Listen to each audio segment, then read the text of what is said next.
Dear second year students, today our topic is hydronephrosis. Clear? Today our topic is hydronephrosis. The word hydro is related to the fluid accumulation. Fluid related to the fluid, and nephrosis is related to the kidney. Nephro word is related to the kidney. So excessive fluid formation in the kidney, okay, excessive fluid accumulation in the kidney, and fluid accumulation in the kidney in the form of edema, it is called hydronephrosis. Suppose this is our kidney. Clear? And this is our also kidney, left kidney and right kidney, left kidney and right kidney, okay. And these kidneys are goes to the this kidney passes the urine, and a ureter carries this urine from kidney to the bladder, and from bladder to it will be passed out of the body, okay. Suppose there is obstruction. Suppose करो कि यहाँ पे obstruction हो जाए या यहाँ पे obstruction हो जाए, तो क्या हो सकता है कि यहाँ का जो यूरिन फॉर्मेशन है, ये धीरे धीरे यूरिन ऑक्यूमुलेशन है, ये धीरे धीरे यूरिन क्या हो जाएगा, यहाँ पे फुल हो जाएगा, और फुल होने के कारण से धीरे धीरे ये ट्रैफिक यहाँ पे भी बढ़ता जाएगा, और बढ़ने के बाद धीरे धीरे ये यूरिन क्या हो जाएगा, किडनी के अंदर भी धीरे धीरे फ्लूइड का ट्रैफिक हो जाएगा, कंजेशन हो जाएगा। किडनी जो है यूरिन फॉर्मेशन कर रही है, आगे प्रोसेस कर रही है, लेकिन आगे क्या आ रहा है, ऑब्स्ट्रक्शन आ रहा है, और ऑब्स्ट्रक्शन के आने से पार्शियल, चाहे पार्शियल ऑब्स्ट्रक्शन हो या फुल ऑब्स्ट्रक्शन हो, यदि ब्लडर कंप्लीटली फुल हो जाता है, उसके बाद यूरेटर्स के अंदर एक्सेसिव यूरिन ऑक्यूमुलेट हो जाती है, और वो ट्रैफिक यदि और आगे बढ़े तो किडनी में भी ये एडिमा के रूप में रहता है। तो इसी कंडीशन को अपन कहते हैं हाइड्रोनेफ्रोसिस। मीन्स किडनी को जितना यूरिन बनाना है उतना बनने के बाद वो यूरिन बाहर पास होना चाहिए, लेकिन वो ऐसा नहीं हो पाता है, और कंजेशन के कारण से यहाँ पे फ्लूइड ऑक्यूमुलेशन बढ़ जाता है। और देखा जाए तो यहाँ पे क्या हो जाएगा कि जो किडनी का है एबनॉर्मली एनलार्जमेंट हो जाएगा। किडनी का क्या हो जाएगा, एबनॉर्मली एनलार्जमेंट हो जाएगा। ये जो एबनॉर्मली एनलार्जमेंट है यही क्या कहलाएगा, hydronephrosis, because hydro inside the nephro area के अंदर फ्लूइड का ऑक्यूमुलेशन हो जाना। अब डिपेंड करता है कि किस्मत पे, लक पे, पेशेंट का ऑब्स्ट्रक्शन यहाँ है या यहाँ है, उस पर डिपेंड करता है। क्या डिपेंड करता है, यदि पेशेंट का ऑब्स्ट्रक्शन यहाँ है तो ये फ्लूइड जो है वो दोनों तरफ से भरता जाएगा, और दोनों किडनी के अंदर धीरे धीरे क्या हो जाएगा, हाइड्रोनेफ्रोसिस हो जाएगा। लेकिन यदि ऑब्स्ट्रक्शन जो है किसी एक यूरेटर के अंदर है, यहाँ पे ऑब्स्ट्रक्शन नहीं है, किसी एक यूरेटर के अंदर है, ठीक है, तो यहाँ से लगा के ये पूरा एरिया और ये पूरा एरिया क्या हो जाएगा, हाइड्रोनेफ्रोसिस हो जाएगा। लेकिन आपको ध्यान रखना है कि एडिमा यदि किडनी में है तो हाइड्रोनेफ्रोसिस के नाम से जानते हैं, और एडिमा यदि यूरेटर के अंदर है तो हाइड्रो यूरेटर के नाम से जानते हैं। क्लियर? और यदि ऑब्स्ट्रक्शन यहाँ हो तो किडनी के द्वारा बनाया गया यूरिन यहाँ तक आके ऑब्स्ट्रक्ट हो जाएगा, ब्लडर के अंदर यूरिन नहीं आ पाएगा, एक साइड से ही यूरिन आएगा और ये यूरिन आउट होगा। लेकिन यदि ऑब्स्ट्रक्शन यहाँ पे हो तो ये क्या हो जाएगा, लेफ्ट साइडेड हाइड्रो यूरेटर और लेफ्ट साइडेड हाइड्रोनेफ्रोसिस हो सकता है। मीन्स कहना मैं आपसे ये चाहता हूँ कि हाइड्रोनेफ्रोसिस जो है वो यूनिलेटरल भी हो सकता है, एक तरफ का भी हो सकता है, या दोनों तरफ का भी हो सकता है। डिपेंड करता है कि ऑब्स्ट्रक्शन कहाँ पर है। अब बहुत सारी डिजीज कंडीशन ऐसी हैं जो हाइड्रोनेफ्रोसिस कॉज कर सकती है। कैसे? जैसे कि ये ब्लैडर है और ब्लैडर का ये यूरिथ्रा है, और यहाँ से ये यूरेटर ऊपर किडनी से यूरिन ला रहे हैं। अब सपोज करो या तो यहाँ के स्ट्रिंक्चर का एबनॉर्मल कॉन्ट्रैक्शन हो जाना, ठीक है, स्ट्रिंक्चर रिलेटेड, या फिर यहाँ पे कैलकुलाई बन जाना, स्टोन बन जाना, या फिर यहाँ पे ट्यूमर बन जाना। मतलब कि ट्यूमर अंदर भी हो सकता है, ठीक है, ट्यूमर अंदर भी हो सकता है, ट्यूमर बाहर भी हो सकता है। तो अंदर इंट्रिंसिक फैक्टर इंट्रिंसिक ट्यूमर, ठीक है, बाहर वो एक्सट्रिंसिक, ठीक है। तो इंट्रिंसिक फैक्टर में इंटरनल ट्यूमर गिना जाएगा, बाहर के अंदर बाहर। किसी भी कारण से यदि यूरेटर के ऊपर कंप्रेशन आता है या यूरिथ्रा पे कंप्रेशन आता है, बिना प्रोस्टेट हाइपरट्रॉफी को ले लो, ठीक है, बीपीएच को ले लो यहाँ पे। यदि बीपीएच के अंदर प्रोस्टेट ग्लैंड में भी कैंसर है तो ये क्या हो जाएगा, स्वेलन हो जाएगा, यूरिथ्रा को क्लोज कर देगा और बाईलेटरल हाइड्रोनेफ्रोसिस हो जाएगा। मीन्स आप जितना सोचोगे, जिन जिन डिजीज कंडीशन में सोचोगे, वहाँ पे यदि ऑब्स्ट्रक्शन की बात आती है, किसी न किसी कारण से यदि ऑब्स्ट्रक्शन की रुकावट आ जाती है, यूरिन की रुकावट आ जाती है, तो यूरिन ब्लडर में पहले ट्रैफिक के रूप में जम जाएगा, कंजेशन हो जाएगा। ये कंजेशन धीरे धीरे यूरेटर्स के अंदर बढ़ता जाएगा, फिर किडनी के अंदर जाएगा। तो ये हाइड्रोनेफ्रोसिस इस तरह से डेवलप होता है। यही था इसका इंट्रोडक्शन। क्लियर। अब यहाँ पे फ्लो ऑफ द यूरिन जो है वो किडनी से ब्लडर के लिए स्मूथ नहीं होना ही क्या कहलाता है, हाइड्रोनेफ्रोसिस को कॉज कर सकता है। किडनी से ब्लडर तक का जो यूरिन है वो स्मूथली आना चाहिए। किडनी यूरिन फॉर्मेशन कर रही है और यूरिन ब्लडर के अंदर नहीं आ रहा है तो हाइड्रोयूरेटर हो सकता है या हाइड्रोनेफ्रोसिस हो सकता है। दूसरी बात करें हम टाइप, तो टाइप की मैंने अभी बातों बातों में ही बता दिया है। दो टाइप रहते हैं, यूनिलेटरल और बाईलेटरल। एक तरफ का है तो हाइड्रोनेफ्रोसिस, ठीक है, यूनिलेटरल हाइड्रो, और दूसरी तरफ दोनों तरफ का है तो बाईलेटरल हाइड्रोनेफ्रोसिस। क्लियर। इसके बाद टाइप के बाद हम डिस्कशन करेंगे इटियोलॉजी। इटियोलॉजी क्यों होता है, इटियोलॉजी। क्लियर। इटियोलॉजी, तो इटियोलॉजी क्या क्या रीज़न ऐसे हैं कि हाइड्रोनेफ्रोसिस हो जाए। तो पहला मैं आपको बताऊं, किडनी स्टोन, ठीक है। फर्स्ट क्या हो सकता है, किडनी स्टोन।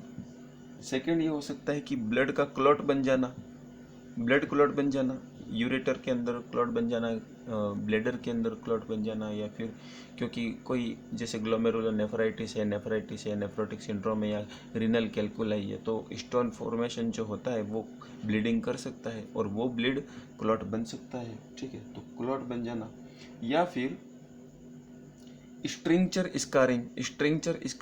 स्ट्रिंचर का मतलब है कि ये ट्यूब हो गया, ये ब्लैडर हो गया, ठीक है, ये यूरेटर हो गया और ये यूरिथ्रा हो गया, ये किडनी हो गई, ये किडनी हो गई, यूरिन आ रहा है, यूरिन आ रहा है। लेकिन जो ट्यूब लाइक स्ट्रक्चर है, इस ट्यूब की जो दीवारों की जो मसल है, ठीक है, यहाँ से ये जो मसल्स हैं ये स्ट्रिंचर्स रहती हैं, ठीक है। ये कॉन्ट्रैक्ट होंगे तो यूरिन क्लोज हो जाएगा और ये रिलैक्स होंगी तो यूरिन आएगा। जब किडनी यूरिन फॉर्मेशन करती है, ये रिलैक्स हो जाती है, यूरिन इनसाइड आता है, और जब ये कॉन्स्ट्रक्ट हो जाती है तो यूरिन आना बंद हो जाता है। इसी तरह स्ट्रक्चर यहाँ पे भी रहते हैं। तो structure related scarring, structure tight हो जाना, इलास्टिसिटी लॉस हो जाना, ठीक है, मस्कुलर प्रॉब्लम में ये काउंट होता है। तो स्ट्रक्चर स्कारिंग हो जाना, ठीक है। इसके बाद और इटियोलॉजी, ब्लैडर कैंसर, ब्लैडर का कैंसर आना, उसमें यदि ब्लैडर में ट्यूमर बन जाएगा तो ऑब्स्ट्रक्शन हो जाएगा, ठीक है। प्रोस्टेट ग्लैंड का कैंसर हो गया, प्रोस्टेट ग्लैंड का कैंसर हो गया। इसके बाद और कंडीशन आती है bladder and neck contraction. Bladder, ये ब्लैडर है और ये ब्लैडर की नेक, ठीक है, या तो नेक का कॉन्ट्रैक्शन हो जाना या फिर ब्लैडर का कॉन्ट्रैक्शन हो जाना। तो ये सब क्या होता है, हाइड्रोनेफ्रोसिस को कॉज कर सकते हैं। नेक्स्ट है यूरिनरी रिटेंशन। लंबे समय तक यदि यूरिनरी रुक जाए ब्लैडर में और आगे नहीं बढ़ रहा है तो ये धीरे धीरे में स्टोन भी बना सकता है, ऑब्स्ट्रक्शन कर सकता है और ये हाइड्रोनेफ्रोसिस क्रिएट कर सकता है, ठीक है। और न्यूरोलॉजिकल ब्लैडर और वेसिको यूरेट्रल रिफ्लेक्स, ये दो चीज़ें और इटियोलॉजी में बता देता हूँ। एक इटियोलॉजी है न्यूरोलॉजिक ब्लैडर, न्यूरोलॉजिक ब्लैडर, ठीक है। न्यूरोलॉजिक ब्लैडर का मतलब ये कि ये ब्लैडर है और यहाँ से यूरिन आ रहा है, ठीक है, और यहाँ से ये यूरिन पास हो रहा है, यूरिन यहाँ पे आ रहा है और यूरिन ये आउट हो रहा है। तो यहाँ पे ये जो जैसे ही यहाँ पे यूरिन फिल हो जाता है तो इन दीवारों में जो कॉन्ट्रैक्शन की कैपेसिटी है वो कॉन्ट्रैक्शन कौन करवाता है, कॉन्ट्रैक्शन तो मसल कराती है, ठीक है। ब्लैडर को कॉन्ट्रैक्शन कौन कराता है, मसल कराता है। लेकिन मसल को ऑर्डर कौन देता है, मसल को ऑर्डर न्यूरॉन्स देते हैं, ठीक है, न्यूरॉन, और ये हो गया मसल, ठीक है। तो न्यूरॉन से यदि ऑर्डर नहीं आ रहा है और मसल कॉन्ट्रैक्शन नहीं हो रहा है तो इस तरह की प्रॉब्लम को अपन कहते हैं न्यूरोलॉजिक ब्लडर। ठीक है, ऐसा ब्लडर जिसमें ब्लडर कॉन्ट्रैक्शन के एबल तो नहीं है, ठीक है, कॉन्ट्रैक्शन के तो एबल है लेकिन न्यूरॉन्स रिलेटेड उसमें प्रॉब्लम है, नर्वस रिलेटेड प्रॉब्लम है, ब्लडर के अंदर नर्व डिफेक्शन के होने के कारण से, न्यूरोलॉजिकल प्रॉब्लम होने के कारण से ब्लडर मूवमेंट नहीं आते। और ऐसी कंडीशन कब हो सकती है? जब एनेस्थीसिया दिया जाता है। ठीक है, और एनेस्थीसिया के अंदर ब्लडर साउंड और बोवेल साउंड इसीलिए सुने जाते हैं ताकि bladder contraction, bowel contraction check किए जाते हैं, क्योंकि एनाल्जेसिया या एनेस्थीसिया जब देते हैं तो न्यूरॉन्स क्या हो जाती है? शिथिल हो जाते हैं, न्यूरॉन्स अपने काम टेम्पररी नहीं करती है। क्लियर? सिंपैथेटिक नर्वस सिस्टम थोड़ा रिलैक्स हो जाता है। जैसे जैसे एनेस्थीसिया का असर, ऑपरेशन हो जाता है और एनेस्थीसिया का असर धीरे धीरे कम होने लगता है, तब हम इसी चीज़ का वेट करते हैं कि ब्लडर के अंदर वापस कॉन्ट्रैक्शन डेवलप हुए या नहीं हुए, या बोवेल के अंदर, इंटेस्टाइन के अंदर डेवलपमेंट, कॉन्ट्रैक्शन का डेवलपमेंट हुआ या नहीं हुआ, ये चीज़ें देखी जाती है। तो ये सारा क्या हो गया? Etiology of hydronephrosis. नोट्स आपको मिल जाएंगी। आगे बढ़ेंगे। क्लिनिकल फीचर्स, एक्यूट और क्रॉनिक। ठीक है, clinical features of hydronephrosis. Hydronephrosis के clinical features. First point, swelling कहाँ पे? Swelling in abdomen. ठीक है, जब किडनी बढ़ गई है तो एब्डोमन में स्वेलिंग आपको पेशेंट की बॉडी पे स्वेलिंग दिखेगी। ठीक है, लेफ्ट यदि एब्डोमन के दोनों तरफ स्वेलिंग है तो बाइलेटरल हाइड्रोनेफ्रोसिस, एक तरफ स्वेलिंग है तो यूनिलेटरल हाइड्रोनेफ्रोसिस। ठीक है, और दूसरा, यदि लेफ्ट साइड में स्वेलिंग, लेफ्ट साइड की किडनी में हाइड्रोनेफ्रोसिस है तो वो स्प्लीन को और स्टमक को और इंटेस्टाइन को डिस्टर्ब कर सकती है, कंप्रेस कर सकती है। राइट साइड के अंदर किडनी में हाइड्रोनेफ्रोसिस है तो वो लीवर को डैमेज या कंप्रेशन कर सकती है, उसके फंक्शन को डिस्टर्ब कर सकती है। नेक्स्ट है क्रॉनिक नोजिया एंड वोमिटिंग। ठीक है, और इसी के कंप्रेशन से और एब्डोमिनल कंप्रेशन के कारण से नोजिया और वोमिटिंग के सिम्टम आपको मिलेंगे। इसके बाद फीवर भी आ सकता है।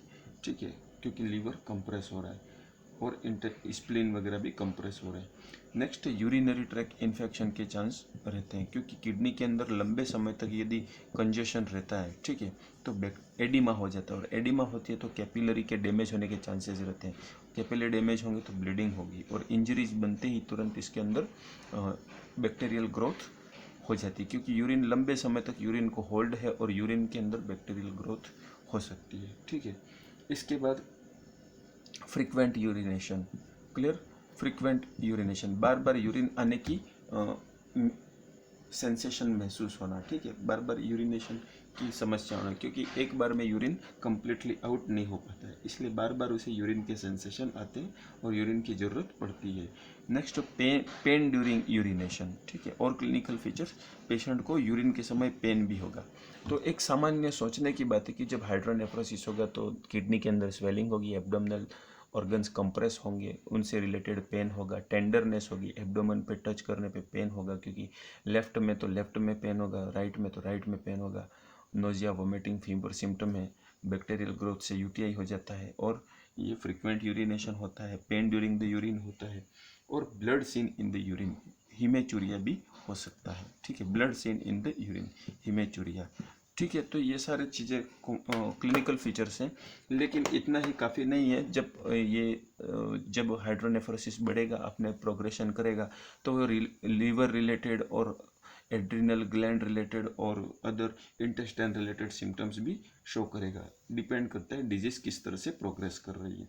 आगे बढ़ेंगे, डायग्नोस्टिक इवेल्युएशन। ठीक है, डायग्नोस्टिक इवेल्युएशन ऑफ हाइड्रोनेफ्रोसिस। तो हाइड्रोनेफ्रोसिस का डायग्नोस्टिक इवेल्युएशन, और डायग्नोस्टिक इवेल्युएशन के अंदर हम देखेंगे क्या क्या जांचें की जाती है। तो यहाँ पे जो डायग्नोस्टिक इवेल्युएशन है उसमें फर्स्ट हम लेते हैं लेबोरेटरी टेस्ट। लेबोरेटरी टेस्ट में हम ये देखते हैं कि यूरिन एनालिसिस किया जाता है, जिसके अंदर ब्लड के इन्फेक्शन और एबनॉर्मल सेल का आइडेंटिफिकेशन किया जाता है। यूरिन एनालिसिस किया जाता है जिसके अंदर ब्लड इन्फेक्टेड तो नहीं है, इन्फेक्शन को चेक किया जाता है, ब्लड इन्फेक्शन, और दूसरा चेक किया जाता है एबनॉर्मल सेल। एबनॉर्मल सेल का मतलब है कैंसर सेल की उपस्थिति तो नहीं है लेबोरेटरी टेस्ट में। ठीक है, दूसरा लेबोरेटरी टेस्ट में क्या किया जाता है, सीबीसी किया जाता है, कंप्लीट ब्लड काउंट किया जाता है। कंप्लीट ब्लड काउंट में क्या होता है कि यहाँ पे क्योंकि किडनी जो है वो एडिमेटस हो गई है, किडनी के अंदर फ्लूइड ऑक्यूमुलेशन ज़्यादा हो गया और सेल्स को कंप्रेशन मिल रहा है, और इस कारण से एरिथ्रोपोएटिन नहीं बन पाता है, और किडनी डिजीज़ के पेशेंट में हमेशा एरिथ्रोपोएटिन की कमी से आरबीसी की कमी पाई जाती है। तो कंप्लीट ब्लड काउंट में आरबीसी आपको कम मिलेगा। ठीक है, कम मिलने की संभावना होती है, कंफर्म करने के लिए टेस्ट किया जाता है। नेक्स्ट है WBC वगैरह भी इसमें कम रह सकते हैं। ठीक है, और इन्फेक्शन के चांस भी इसके अंदर रह सकते हैं। इन सब चीज़ों को कंफर्म करने के लिए लेबोरेटरी के अंदर यूरिन एनालिसिस और ठीक है ब्लड टेस्ट में तो सीबीसी किया जाएगा और इसमें यूरिन एनालिसिस किया जाएगा। ओके, आगे बढ़ेंगे। ठीक है, आगे बढ़ेंगे। आगे इस तरह से बढ़ेंगे कि हम देखते हैं कि इलेक्ट्रोलाइट एनालिसिस भी किया जाता है। इलेक्ट्रोलाइट के अंदर ठीक है सोडियम, पोटेशियम, ये चीज़ें देखी जाएंगी। इलेक्ट्रोलाइटिक ठीक है इलेक्ट्रोलाइटिक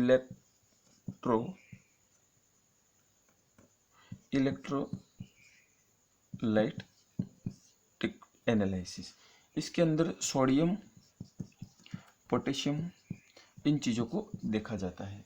क्रिएटिनिन वगैरह देखा जाता है क्योंकि यूरिन नॉर्मल फंक्शन नहीं कर रहा है। ठीक है, किडनी फंक्शन कर रही है या डैमेज हो रहा है किडनी के अंदर, तो क्रिएटिनिन बढ़ सकता है। और ब्लड यूरिया नाइट्रोजन भी देखा जाता है। क्या देखा जाता है, ब्लड यूरिया नाइट्रोजन, BUN बहुत कॉमन टेस्ट है जो अक्सर किडनी के पेशेंट में की जाती है। ब्लड यूरिया नाइट्रोजन, ब्लड के अंदर यूरिया और नाइट्रोजन प्रोडक्ट, ठीक है, जिसको हम कहते हैं ब्लड यूरिया नाइट्रोजन। और क्रिएटिनिन, ग्लोमेरुलर फिल्ट्रेशन रेट देखा जाता है। ठीक है, क्रिएटिनिन मैंने लिख दिया, sodium, potassium, creatinine, BUN, GFR इसका डाउन हो सकता है। ठीक है, या ज़्यादा भी हो सकता है, और इसी कारण से यूरिन ज़्यादा से ज़्यादा बन रहा है और निकल नहीं पा रहा है आउटसाइड। तो ये चीज़ें चेक की जाती हैं। इसके बाद इमेजिंग स्टडी डायग्नोस्टिक इवेल्यूशन के अंदर इमेजिंग टेस्ट क्या क्या किए जाते हैं, तो इमेजिंग टेस्ट सारे किए जाते हैं जो आपको याद है। ठीक है, इमेजिंग स्टडी के अंदर जैसे कि एक्सरे। ठीक है, एक्सरे के अंदर आपको इतना ज़्यादा आइडेंटिफिकेशन नहीं मिलेगा। MRI, CT scan. ठीक है, इंट्रावीनस पाइलोग्राम किया जाता है, और आइसोटोप रेडियोग्राफी की जाती है। ठीक है, आइसोटोप रेडियोग्राफी। अब आपको क्या एक्स्ट्रा टाइम निकाल के इन चीज़ों को देखना पड़ेगा। MRI का वीडियो निकाल के देखो, CT स्कैन का देखो, इंट्रावीनस पाइलोग्राम क्या होता है, मीनिंग निकालो, इनके इक्विपमेंट कैसे दिखते हैं, इमेज रिलेटेड क्वेश्चंस आपको देखने पड़ेंगे। क्लियर, क्योंकि अलग से टाइम निकालना पड़ेगा इनको। हम तो किसी दिन एक क्लास लेंगे तो उसमें सारे टेस्ट को एक साथ अपन पढ़ लेंगे, लेकिन प्रैक्टिकल स्किल को बढ़ाने के लिए आपको इनके इक्विपमेंट्स वगैरह देखने पड़ेंगे, क्योंकि अभी क्लिनिकल पोस्टिंग तो हो नहीं रही है आपकी। ठीक है, और जहाँ होती है तो ज़रूरी नहीं है कि सारे इक्विपमेंट एक ही जगह पे मिल जाए। क्लियर, तो और आगे बढ़ेंगे। अल्ट्रासाउंड ऑफ किडनी और एब्डोमेन, USG। ठीक है, USG किसका करेंगे, एब्डोमेन का करेंगे और किडनी का करेंगे। एब्डोमेन का कोई ऑर्गन कंप्रेस तो नहीं हो रहा है, किडनी को देखने के लिए अल्ट्रासाउंड करेंगे। तो ये सब हो गया हाइड्रोनेफ्रोसिस का। अब इसमें मैनेजमेंट की बात करें, ठीक है, तो इसके अंदर क्या होता है कि यूरिन के फ्री फ्लो को स्टार्ट किया जाता है। ठीक है, यूरिन के फ्री फ्लो को स्टार्ट किया जाता है मैनेजमेंट के अंदर। ठीक है, मैनेजमेंट के अंदर क्या देखा जाता है, फ्री फ्लो कैसे किया जाए, तो कैथेटराइजेशन वगैरह बहुत सारे तरीके हैं। ठीक है, फर्स्ट तो ये देखा जाता है कि ऑब्स्ट्रक्शन किस कारण से है। ठीक है, ऑब्स्ट्रक्शन यदि स्टोन से है तो लिथियोट्रिप्सी करेंगे। ठीक है, शॉक वेव लिथियोट्रिप्सी करेंगे। स्टोन के कारण से है ऑब्स्ट्रक्शन तो ठीक है। और दूसरा, यदि ट्यूमर के कारण से तो ट्रीटमेंट ऑफ कैंसर ट्रीटमेंट करेंगे, कैंसर ट्रीटमेंट करेंगे, ठीक है। यदि ऑब्स्ट्रक्शन स्ट्रक्चर के रिलेटेड है तो इसके लिए एक सर्जिकल ट्रीटमेंट करेंगे जिसके अंदर स्ट्रक्चर को रिपेयर करेंगे, ठीक है, और स्कारिंग वगैरह को रिपेयर करेंगे, ठीक है। तो यहाँ पे डिपेंड करता है कि कॉज क्या क्या है, उस पर डिपेंड करता है कि मैनेजमेंट क्या किया जाए। तो ये सब आपका हो गया हाइड्रोनेफ्रोसिस। और हाइड्रोनेफ्रोसिस के वैसे यूनिवर्सिटी में तो क्वेश्चन बहुत कम आते हैं, लेकिन कम्पिटिटिव एग्जाम्स के अंदर क्वेश्चन आ सकते हैं। तो इसीलिए मैंने आपको दोनों पर्पस को ध्यान में रखते हुए ये और एक्स्ट्रा क्लास रिवाइज करी थी मैंने, हाइड्रोनेफ्रोसिस। क्लियर? हाइड्रोनेफ्रोसिस का मीनिंग आपको पता होना चाहिए, क्लिनिकल फीचर्स आपको पता होने चाहिए as a second year student. तो ये तो अपना हो गया हाइड्रोनेफ्रोसिस। क्लियर? नेक्स्ट वीडियो में हम देखेंगे पॉलीसिस्टिक किडनी डिजीज, ठीक है। नेक्स्ट वीडियो हमारा रहेगा पॉलीसिस्टिक किडनी डिजीज, ओके। ये नेक्स्ट वीडियो रहेगा आपका। और आप इसको चैनल को सब्सक्राइब करो, शेयर करो, क्योंकि सब्सक्राइब करोगे तभी आपको आगे के नोटिफिकेशन मिलेंगे। बेल आइकन को भी प्रेस करो, ठीक है, ताकि आपको यदि नोटिफिकेशन नहीं मिले, बेल आइकन को प्रेस करोगे तो नोटिफिकेशन आपके पास आ जाएंगी। जैसे जैसे क्लासेस अपलोड होती रहेंगी आपको व्हाट्सएप ग्रुप में या अलग अलग जगह जाके लिंक देखने की ज़रूरत नहीं है, ऑटोमेटिक आपके पास नोटिफिकेशन आ जाएगा। Okay, thank you. Next video में मिलते हैं पॉलीसिस्टिक किडनी डिजीज़ के साथ। All the best, thank you.